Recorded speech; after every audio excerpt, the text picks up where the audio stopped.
je m'appelle Ophélie Magnani et je suis diplômée d'un double master en archéologie de la Sorbonne avec une spécialisation en anthropologie funéraire, ce qui m'a permis de vouloir approfondir ce côté botanique, puisque dans les tombes on retrouve beaucoup de substances végétales. Et j'ai également un master à l'école en intelligence des patrimoines, ce qui m'a permis aussi d'approfondir le côté 3D, donc tout ce qui est photogrammétrie en archéologie, SIG, également tout ce qui est imprimante 3D.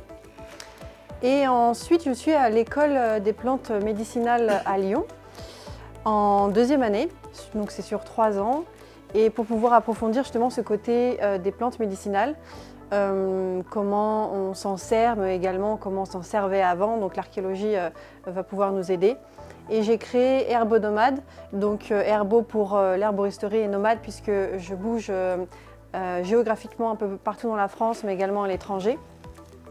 Et nomade aussi d'un point de vue plutôt des périodes archéologiques, puisque je peux autant passer de l'Égypte ancienne à l'Antiquité, également sur la Perse. Et ça, je vais vous le montrer plus tard, tous les ateliers, les conférences que Herbonomade va produire plus tard. Herbonomade, c'est aussi donc, toutes ces explications en lien avec l'herboristerie, l'archéologie, et également tous ces principes de transmission, c'est-à-dire que les plantes, comment on les utilisait avant, pourquoi on utilise de l'arnica aujourd'hui, qu'est-ce qu'on en fait, d'où ça vient. Et je trouve que c'est très important de savoir d'où ces plantes viennent et pourquoi, par exemple, nos grands-mères nous donnaient des tisanes particulières quand on était malade, puisqu'elles avaient cette transmission qu'il faut encore aujourd'hui transmettre de génération en génération pour éviter que ça se perde. Voilà, donc je vais pouvoir vous présenter aujourd'hui, parce que j'ai été invitée par Olivier Charnet, vous présenter les céréales dans l'Antiquité, et notamment on va voir l'épeautre et les blés anciens. Ça va être un petit peu une plongée botanique, donc on va essayer de transmettre, mais aussi de s'immerger dans cette aventure antique. Alors pour commencer, je voulais vous présenter une étape assez importante du blé. Le blé est représenté notamment par la déesse Déméter, qui est la déesse des moissons. À l'époque, il y avait énormément d'invocations à Déméter, puisqu'elle accompagne tous les rites autour du blé, donc c'est-à-dire que même en ramassant le blé ou justement en fertilisant les sols, il y avait toujours cette déesse qui était autour des agriculteurs et des hommes. Il faut savoir que l'histoire de Déméter, je ne sais pas si vous connaissez, Déméter, sa fille n'est autre que Perséphone, qui a été enlevée par Hadès. Et Déméter, lorsque sa fille est enlevée, va errer dans le monde et donc va totalement couper la stérilité des sols, donc il n'y aura plus rien à manger. Zeus va donc entendre les complaintes des hommes et va demander à Déméter d'arrêter son chagrin. Et pour cela, Zeus va donner à Déméter, va lui rendre sa fille. Sa fille sera 6 mois avec elle sur la terre et 6 mois avec Hadès. Et lorsqu'elle retrouve sa fille, donc il y a toute cette réconciliation de mère à fille et la stérilité des sols justement qui revient. Je voulais vous passer un petit extrait, notamment d'une chanson en lien donc, avec Déméter. Elle n'est pas très longue, c'est en grec ancien. Donc qu'est-ce qu'on raconte dans cette chanson? En grec ancien, on parle justement de l'histoire de Déméter quand elle erre sur la terre et qu'elle revient ensuite. Et on explique justement cette fécondité de la terre et la prospérité des foyers qui arrivent par la suite. Vous entendez que c'est un rythme très lent et très cyclique. Ça représente quelque part aussi le blé qui pousse. Le blé prend beaucoup de temps à pousser. Et justement, on a un peu ce rapport entre la chanson très lente et cyclique en lien avec justement le blé. Alors, il faudra retourner il y a 3000 ans dans une campagne grecque pour un petit peu être en immersion. Les paysans donc, chantent pour Déméter et il faut savoir qu'avant même que l'agriculture arrive, donc on est à peu près à 8000, 6000 avant notre ère, dans le croissant fertile, donc à l'actuel donc Irak, Syrie, Turquie. C'est là où les hommes vont commencer à être agriculteurs et vont utiliser justement ces blés anciens. Donc on a tout ce qui est l'engrain, l'amidonnier et l'épeautre. En latin, donc, on a toujours ce mot qui s'appelle triticum. Je reviendrai justement sur ce mot tout à l'heure. Un mot également sur la période égyptienne, sur votre droite. Il faut savoir que le blé est représenté par Osiris. justement, qui est le dieu de la vie et de la mort. Donc le blé joue quand même un rôle très central puisque c'est la nourriture justement qui permet de faire vivre les hommes. Et vous avez sur la gauche, et on va y revenir sur plusieurs moments de ces diapositives, sur Déméter, vous voyez donc à gauche Déméter avec cette grande lance qui ressemble un peu à un épi de blé. Et vous avez l'initié au centre et sa fille Perséphone sur la droite. Il y a également cette représentation du panis, c'est un pain rituel qu'on réalisait pour Déméter, avec souvent les symboles de Déméter. Donc généralement, vous allez voir sur d'autres stèles, c'est le symbole du blé ou même de la fleur. Il y a beaucoup de plantes rituelles. Il y a également tout ce qui est lié au fait des moissons qu'on réalise pour les dieux. Donc par exemple, on laisse des gerbes de blé dans les temples ou au niveau des statues. Et on va revenir sur le site d'Éleusis, donc c'est là où il y a énormément d'initiations en lien avec le blé. Et c'est là où s'est arrêtée en fait Déméter, la déesse. Et également le kikéon, qui est une boisson sacrée. C'est une boisson, alors on dit, qui est à base de fromage frais, d'eau et de menthe. Les sources archéologiques, des fois, changent un petit peu la recette, mais c'est à peu près ça, avec certainement peut-être un lien avec la farine d'épeautre qu'on utilisait autour du site.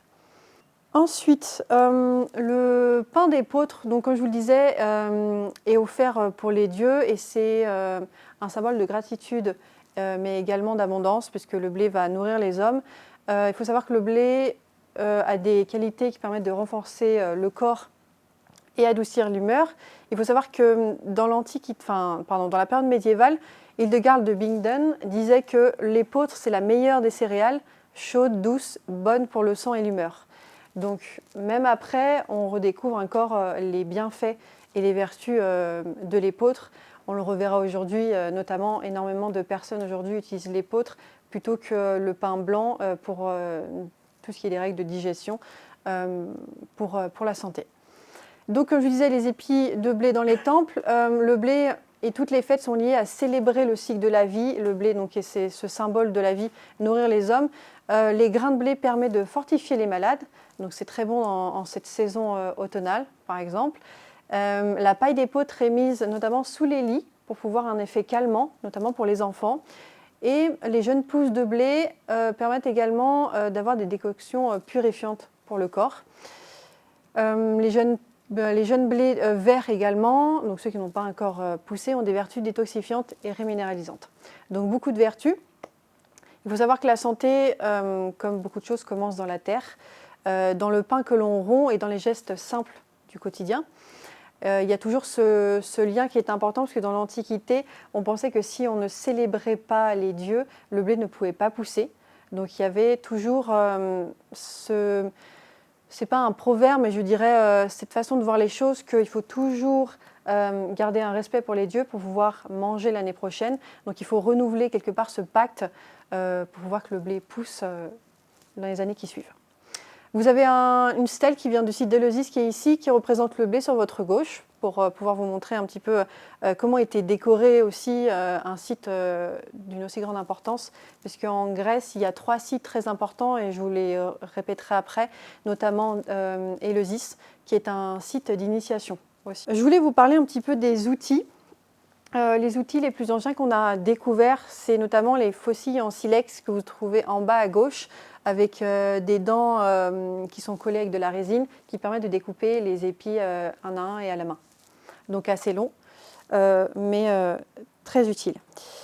Il y a également des meules dormantes. Je vous montre par cette vidéo comment, le geste en tout cas, pour pouvoir moudre le blé. Il faut savoir que c'était une tâche assez difficile, c'est assez lourd. Et notamment grâce aux fouilles en anthropologie funéraire, on a découvert que les personnes qui faisaient ça étaient généralement des femmes. Pour quelle raison? Puisque on a remarqué qu'au niveau des ossements, il y a énormément d'usure au niveau des jointures, par exemple des coudes. Donc principalement réalisé par les femmes. Toujours le site d'Éleusis que vous voyez à gauche, je vous ai mis une carte pour que vous repériez un petit peu où c'est. C'est pas loin d'Athènes, vous êtes à peu près à une demi-heure en voiture. Donc Comme je vous l'ai dit, le travail du blé, bien qu'il y ait les dieux, mais il y a aussi tout un travail communautaire. C'est vraiment avant qu'il y ait la fête, tous ensemble dans la cité. On se retrouvait justement pour couper le blé. Ce n'est pas du tout une tâche solitaire, donc il y a quelque chose qui a énormément changé aussi aujourd'hui. C'est vraiment un travail de coopération. Il y avait forcément la fête après, on célébrait justement cette moisson, ce blé qui a poussé. On remercie les dieux qu'on puisse manger à notre faim. Et également célébrer la renaissance de la graine pour plus tard, toujours ce lien avec la vie et la mort qui renaît et qui se lien aussi avec les saisons. Les Romains, il y avait des processions qu'on appelle les ambarvalia. Ambarvalia, ambarré, ça veut dire aller autour, et valia, c'est les champs, donc aller autour des champs. Donc on faisait des processions et on faisait la fête, donc il y avait certainement toute une procession autour des champs après l'avoir ramassé. La dernière gerbe de blé est également déposée dans les temples et souvent on l'a réalisée en poupée pour montrer, pour représenter plutôt l'incarnation du dieu du blé. Donc ensuite, il y a également toute la transformation du blé, on l'a vu, le broyage, il est tamisé, il est mélangé, parfois il est mélangé à d'autres plantes aussi, on le reverra après, pour différentes raisons. Pour ce qui est de la conservation, en revanche, il faut donc le conserver donc de l'humidité, également des rongeurs, des insectes. Donc on enterrait les silos ou dans des jarres scellées à l'argile. Il faut savoir que généralement, par exemple, à la période romaine, on ne stockait pas énormément de farine puisque ça se perdait assez vite, donc on le faisait au fur et à mesure. Ensuite, donc, la farine est cuisinée assez rapidement. On fait des pains, on fait des bouillons. Le pain de Déméter, donc je vous en parlais tout à l'heure, est assez important. Tout ça, le blé, par rapport à aujourd'hui, est un acte sacré et une affaire de tous. Donc c'est vraiment quelque chose de très important à cette époque, ce qui a énormément changé aujourd'hui. Et c'est pour cette raison aussi que cette question de transmission, comme je vous le disais aujourd'hui sur Herbonomade, est assez importante. On va voir ensemble si vous arrivez à repérer parmi ces 5 blés, en tout cas le blé, l'épeautre, l'avoine et l'orge et le seigle, est-ce que vous arrivez à repérer à peu près qui est qui? Puisque vous avez des différences rien que de couleur, vous avez des grains qui sont plus allongés. Dites-moi, est-ce que vous avez une idée? Par exemple, l'épeautre, parce qu'on va en parler beaucoup, est-ce que l'épeautre, vous savez où il est à peu près?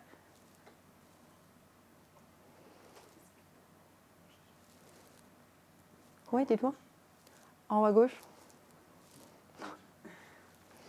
En haut à gauche, on est plutôt sur un blé qui est un peu plus fort en bouche, donc on est plutôt sur du seigle en haut à gauche. J'ai à peu près mis dans le même sens que celui du centre est un peu plus centré sur la diapo précédente. Donc le seigle à gauche, l'épeautre il est au centre, un peu plus allongé. Donc là, on reste sur des grains qui sont modernes, en revanche, parce qu'on a des difficultés à trouver quand même des représentations de grains de blé façon antique. Donc je voulais vous montrer aussi à peu près qu'il y a différentes sortes de blé et ils sont assez, enfin en tout cas on voit qu'il y a une nette différence les uns avec les autres. Je voulais ensuite vous parler de la différence entre le blé ancien et le blé moderne. On va commencer par le blé ancien. Il y a plus de choses à dire que le blé moderne et on va le voir pourquoi. Rien que dans la morphologie des épis et des grains, les épis sont plus petits pour le blé ancien, les grains sont souvent plus allongés et colorés.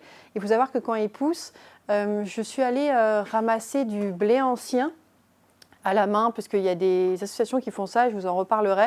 Et le blé peut passer du violet au rouge. Ils sont vraiment très très beaux par rapport à un blé actuel. Les téguments sont plus épais. Les téguments, c'est cette enveloppe qu'il y a autour du blé, de la graine.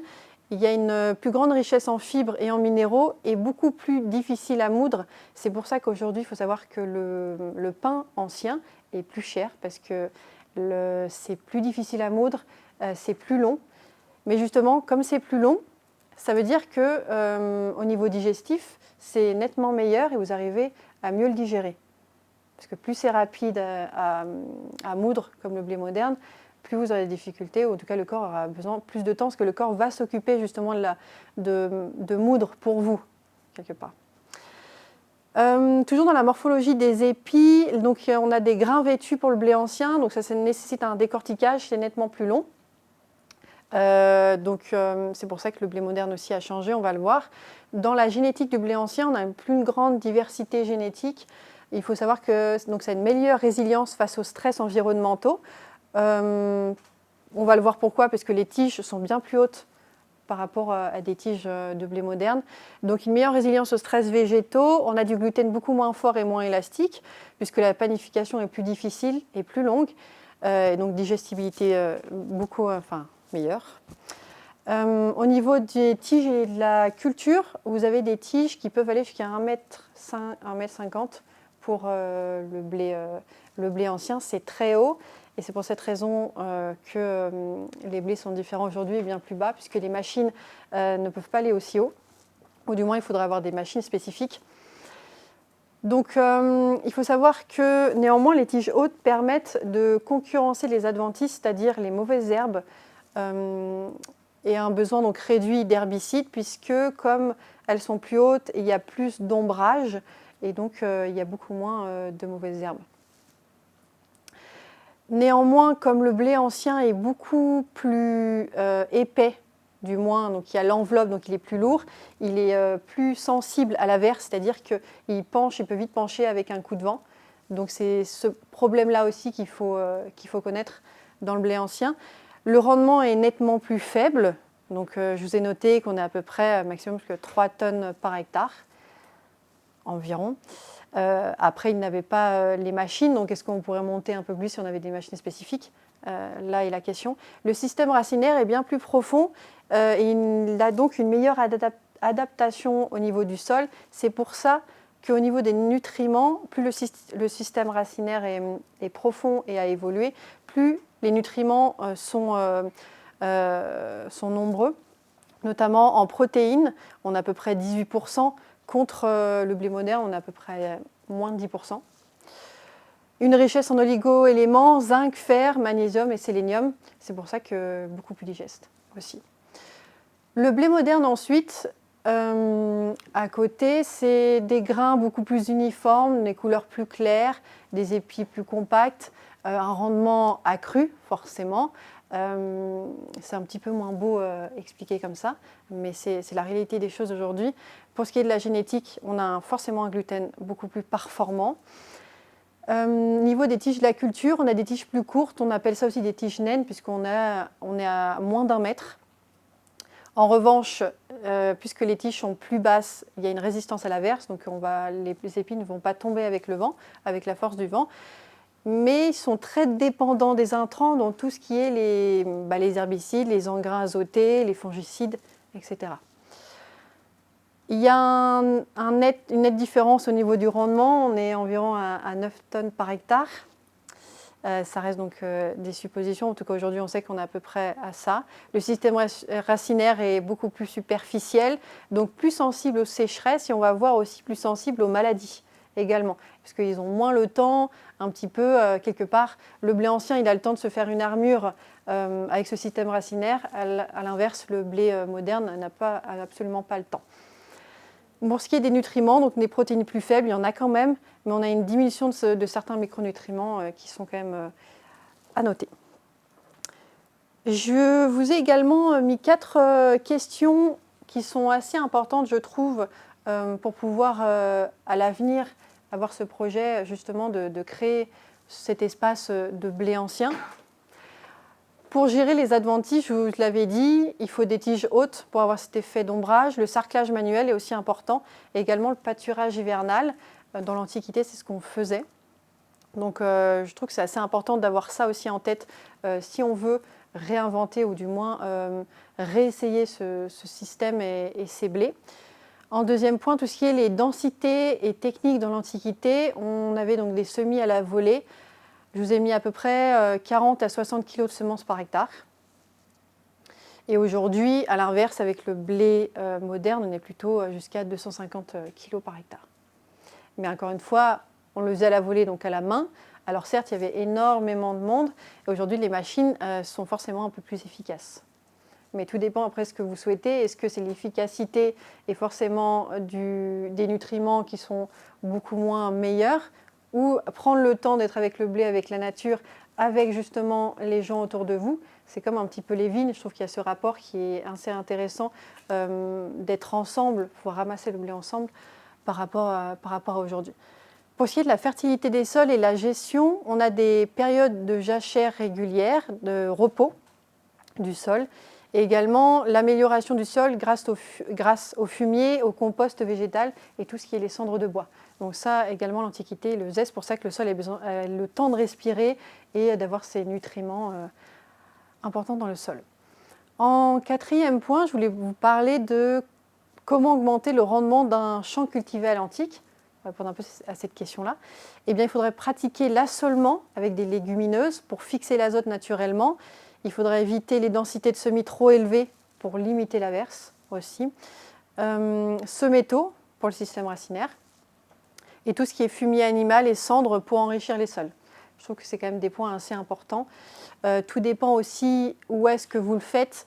Si vous le faites à côté d'un champ qui utilise des herbicides et des engrais, est-ce qu'il y a un cours d'eau qui descend vers votre champ, mais en haut du cours d'eau, est-ce que par exemple il y a des pâturages qui sont nourris voilà, avec comment dire, des aliments chimiques?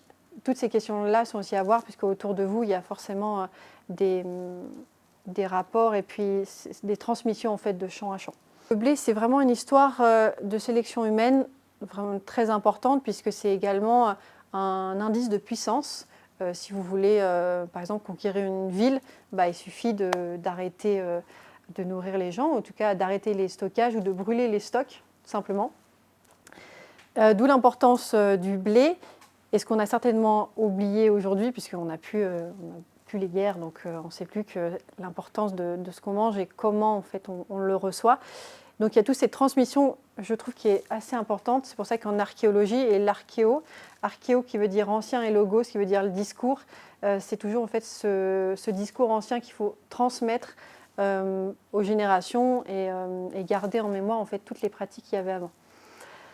Voilà, donc pour ce qui est le blé, on parlait de geste ancestral aussi, tout ce qui est lié aux dieux et aux mythes. Donc Déméter, il faut savoir que lorsqu'elle retrouve, du moins lorsqu'elle elle perd sa fille, donc elle va errer dans le monde et elle va arriver sur le site d'Éleusis, on va en reparler. Et lorsqu'elle retrouve sa fille, il y a tout un bonheur retrouvé et elle va apprendre aux femmes de la cité d'Éleusis comment moudre le blé. Et c'est là justement, on va en reparler sur ce site où il y a énormément de meules dormantes, de pain aussi lié à Déméter, tout le blé et le mythe qu'il y a autour. Donc je vous parlais de Déméter, mais il y a également Cérès qui est la sœur jumelle pour les Romains. L'ancien nom de l'épôtre s'appelait également le phare. On le retrouve dans les textes antiques. Il y avait également toutes les fêtes des céréalias qui étaient très importantes. Le libum également, cette boisson. Et toutes les autres fêtes aussi, les conféreatio, qui étaient cette union pour les époux, d'unir leurs mains autour d'un pain, un pain d'épeautre surtout, qui était très important puisque ça permettait d'avoir ce côté sacré d'un pain partagé, l'union du blé et de la vie aussi, quelque part.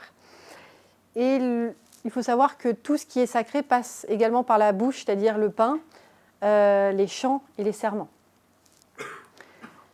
Ovide en parle également dans les fastes. Dans ces fastes, il parle de ce blé symbolique de la vie à la mort, qui est très important.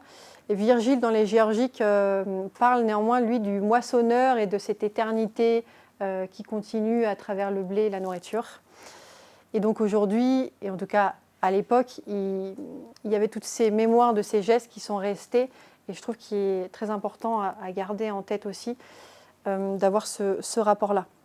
Ensuite, je voulais vous parler de tout ce qui est ce qu'on appelle des plantes compagnes, c'est-à-dire qu'il y avait le blé, mais il y avait toutes les plantes autour qui accompagnaient le blé. Dans quel rapport, par exemple, pour désinfecter les silos où on mettait la farine, eh bien, on désinfectait avec du romarin, par exemple. Le romarin est assez symbolique aussi, parce que c'est une plante qui est liée à la mémoire.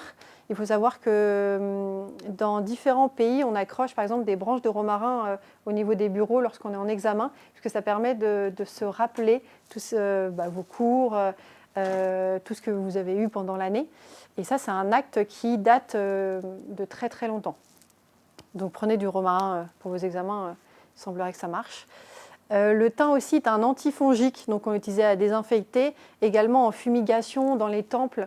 Vous devez voir par exemple dans les grandes cathédrales où il y a ces énormes pots en fumigation avec de la fumée souvent qui passent dans le cœur des cathédrales. Alors on pourrait très bien représenter ça aussi avec du thym dans les temples. Et le blé était directement aussi associé donc, à ces plantes compagnes qui pouvaient pousser autour du blé, justement, pour éviter les rongeurs également quand ils poussaient, etc. Vous avez ici une statue d'une prêtresse d'Éleusis qui est au musée d'Éleusis. Vous avez le site et le musée qui est au-dessus. Et on peut voir au niveau de sa couronne différentes plantes. On a l'impression qu'il y a beaucoup de fleurs, il y a du blé également. C'était pour vous montrer que le blé est vraiment sacré à cette période et on le retrouve rien que dans les statues également.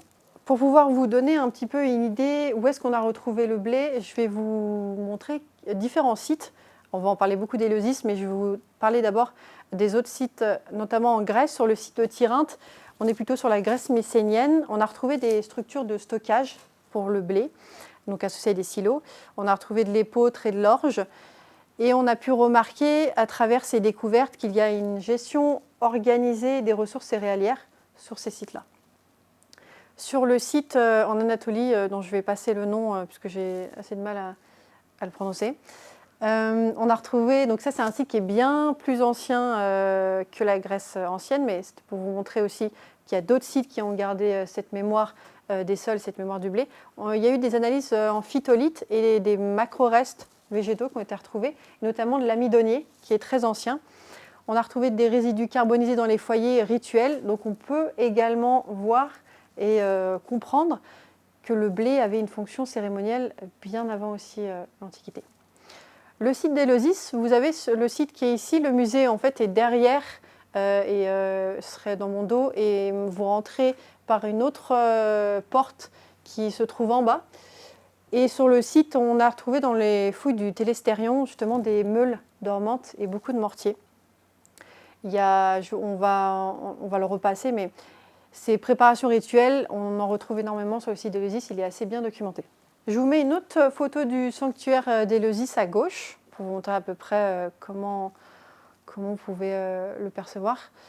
Sur la carte qui est là-haut, je vous montre, il y a Athènes, je ne sais pas si vous arrivez à le voir, vous avez Delphes qui est juste sur sa gauche, vous arrivez à voir ou pas? Ouais. Et Delphes également était au départ un site qui était consacré à Gaïa, la déesse de la terre. Donc pour vous dire que en tout cas la terre ou tout ce qui en sort, donc le blé, la nourriture, était très important pour ce site. Ensuite, ce site, alors selon un mythe, ensuite a changé et a été dédié à Apollon par la suite. Il y a énormément de rituels initiatiques, mais beaucoup moins attestés que sur le site d'Éleusis. Pour quelle raison? Je vous montre le site de Delphes à côté du sanctuaire d'Éleusis. La raison étant qu'il y avait énormément d'initiations à cette époque, c'est-à-dire que les gens qui voulaient se soigner, par exemple, partaient d'Athènes. Ils allaient donc, on va voir ces trois sites, il y en a trois, donc c'est Delphes, Éleusis et Épidore. Je vais vous montrer Épidore juste après, mais on commençait par Épidore pour soigner le corps, donc tout ce qui est le corps physique. Ensuite, on marchait jusqu'à Delphes, donc ça fait une petite trotte parce qu'en bus, je crois qu'on avait mis 1h30 quand même, et puis sur les montagnes, donc ça bouge pas mal. Ils allaient à pied jusqu'au sanctuaire d'Éleusis pour soigner non pas le corps, mais l'esprit, plutôt, donc ce côté sacré de l'esprit. Donc retrouver justement ces initiations avec Déméter. Et enfin, ils allaient jusqu'à Delphes, c'est pas à côté non plus. Et vous voyez les montagnes, autant vous dire qu'il fallait beaucoup marcher. C'est un petit peu comme un voyage, un peu comme Compostelle, pour vous donner un petit peu un ordre d'idée. Ils arrivaient à Delphes, c'était la fin de leur voyage pour soigner non plus le corps ni l'esprit, mais l'âme. Je vous montre le site d'Épidore que je vous invite à aller visiter si vous allez en Grèce, parce qu'ils ont un magnifique théâtre avec cette vue qui remplacerait n'importe quelle télé. Et derrière ce site-là, donc au niveau de la forêt, vous avez un sanctuaire, le sanctuaire d'Asclépios, qui est le dieu de la guérison. Et on a retrouvé beaucoup de stèles diatromenteia, c'est des récits de guérison, justement. Et dans ces récits de guérison, on retrouve certains blés, l'orge notamment, utilisés. Les malades qui venaient, donc là vous avez la photo, Athènes, Éleusis, Delphes qui est ici, et Épidore, je vais pas tarder à trouver, voilà, Épidore qui est là, donc ça faisait quand même une petite trotte, hein, ici. Les personnes qui voulaient donc se soigner dormaient dans le temple d'Asclépios, ils espéraient recevoir en rêve le dieu, ou justement le serpent, puisque Asclépios est lié au serpent autour du bâton, donc vous pouvez le retrouver notamment dans la symbolique, par exemple, d'Hippocrate, ou dans les pharmacies, ce bâton où il y a ce serpent, ça vient certainement de là. Il y avait donc beaucoup de préparations à base de céréales dans les soins. Il y avait également les asclépiades qui étaient des guérisseuses, des femmes guérisseuses également à cette période. On prenait donc en charge donc le malade, la charge corporelle et alimentaire. Il y avait beaucoup de jeûnes aussi à cette époque. Et on utilisait l'épeautre, l'orge et le blé, notamment pour soigner les plaies, soit en bouillie, etc. Justement, je vous parlais d'Hippocrate. Hippocrate et Galien sont liés justement au culte d'Asclépios. Donc il y a un fort lien avec la pharmacopée d'aujourd'hui, puisque Hippocrate est beaucoup utilisé dans les écoles de santé. Les asclépiades, je vous l'ai dit, le bouilli, les offrandes, c'était pour vous montrer surtout 3 sites qui sont très importants et vous montrer que le côté sacré a énormément perduré et a gardé un poids très grand à cette époque, ce qu'on a perdu aujourd'hui. Alors, comme je vous le disais, les plantes sont liées à des gestes, sont liées à des mythes, mais également à toutes sortes de soins. Ça reste des témoins silencieux de nos récits collectifs, de nos corps et de nos traditions à transmettre. On a vu à travers l'archéologie les semences, les outils, les façons de faire, la botanique avec tout ce qui est les propriétés, l'évolution, les vertus. Et à travers les récits, on a joué un petit peu sur les portées symboliques, sacrées, les contes, les mythes, et ce pouvoir de lien également qu'on retrouve. Le passé ici éclaire nos gestes d'aujourd'hui, c'est-à-dire semer, nourrir, soigner et transmettre. Donc semer des graines quelque part aujourd'hui, en tout cas ce que je fais à travers Abonomade, c'est semer des graines dans les esprits, laisser germer la curiosité, mettre en lumière nos réflexions et en récolter les fruits ensemble. Je voulais terminer sur cette phrase en grec, ici, qui veut dire donc dans les semences, la sagesse, dans la moisson, la vérité. Avant de voir si vous avez des questions, je voulais vous montrer justement cette association que je vous parlais. On peut, c'est tous les ans, ramasser le blé avec eux. C'est à Rennes, donc c'est pas à côté, mais j'imagine qu'il y a 12 associations plus près. Ils sont vraiment très bien et ils répondent aux questions très facilement. Donc si vous voulez que je vous transmette aussi le contact de la personne qui s'en occupe, voilà, c'est un bon collègue, donc il pourra répondre à vos questions. Et pour terminer sur un plan plus herbonomade, je voulais vous parler des prochaines conférences qu'il y a. Alors là, c'est en Suisse, les 2 prochaines notamment, sur un centre d'herboristerie au nord de Lausanne, tout ce qui est sur l'Égypte ancienne, notamment parler d'Harpocrate. Et pour quelle raison Harpocrate? Ça vient notamment de l'instrument, la harpe. Aussi, Harpocrate, justement, est ce dieu qui met son doigt sur la bouche. Et donc, il y a énormément d'initiations avec les plantes rituelles. Le deuxième est sur le Musée cantonal d'archéologie et d'histoire à Lausanne. Il y en aura plusieurs aussi en fin d'année 2026. Ça sera aussi sur l'Égypte ancienne. Et là, on vient d'ouvrir un projet sur la Perse ancienne, qui s'appelle Iran écarlate. Et on propose des conférences en lien avec, par exemple, le thé, comment on faisait dans la Perse ancienne, justement, tous ces savoirs de transmission. Voilà, donc il y a énormément de gens qui nous appellent. On a déjà des mairies et certaines universités. C'était pour vous montrer un petit peu le panel que Herbonomade peut offrir.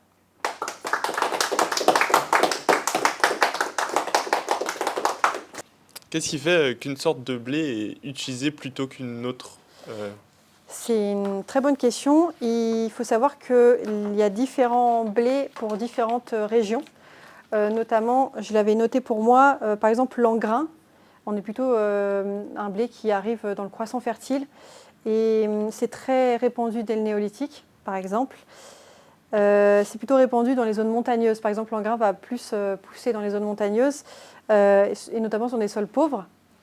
L'épeautre, lui, c'est également les sols pauvres. En revanche, il est plus lié à l'Europe centrale. L'épeautre, donc c'est plus facile à collecter ici par chez nous.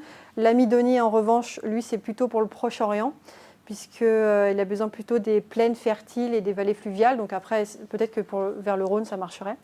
Et enfin, le khorasan, qui arrive plutôt d'Asie centrale, lui, en revanche, on est plutôt sur des sols riches, climat ensoleillé. Donc non, on est plutôt sur l'Iran, l'Égypte. Voilà. Et en fait, il y a différents blés, selon différents climats aussi, qui s'adaptent. Vous nous avez parlé des blés justement dans le pourtour égéen, mais quid du blé en Gaule particulièrement et dans les pays, on va dire, plus au nord en fait, et de son évolution, de son adaptation à ces contrées-là? Alors je dirais que l'épeautre reste quand même un blé qui est très répandu aussi dans ces régions-là. Comme je vous le disais, donc plutôt l'Europe, l'Europe centrale, l'Europe du Nord également, puisqu'on a quand même des sols assez pauvres. Et aussi, il aime beaucoup l'humidité, l'épeautre. Donc je dirais plutôt l'épeautre. Il y a certainement d'autres blés, mais je suis sûre de l'épeautre en tout cas, pour répondre à votre question. Tout à l'heure, vous avez parlé du blé ancien et du blé moderne. C'est à partir de quand qu'on est passé du blé ancien et du blé moderne et pourquoi? On est passé du blé moderne à peu près au 19e siècle, 20e siècle. Je pense qu'il y a également eu, grâce à la révolution industrielle de 1830, qui a dû donner un coup de boost pour ce blé-là. Il y a eu aussi tous les débuts des guerres, donc il fallait pouvoir produire le plus rapidement possible. Donc on a utilisé des blés qui soient rapides, donc certainement créer des blés plus petits pour que les machines puissent les couper, que ce soit très facile à décortiquer puisqu'il n'y a plus l'enveloppe. Donc ça serait à partir de cette période-là où justement on change du blé ancien au blé moderne. Et aujourd'hui, donc on est toujours sur du blé moderne. Les raisons étant puisque énormément de pays ont encore besoin de nourriture et c'est tellement facile, les rendements sont tellement grands qu'on est resté sur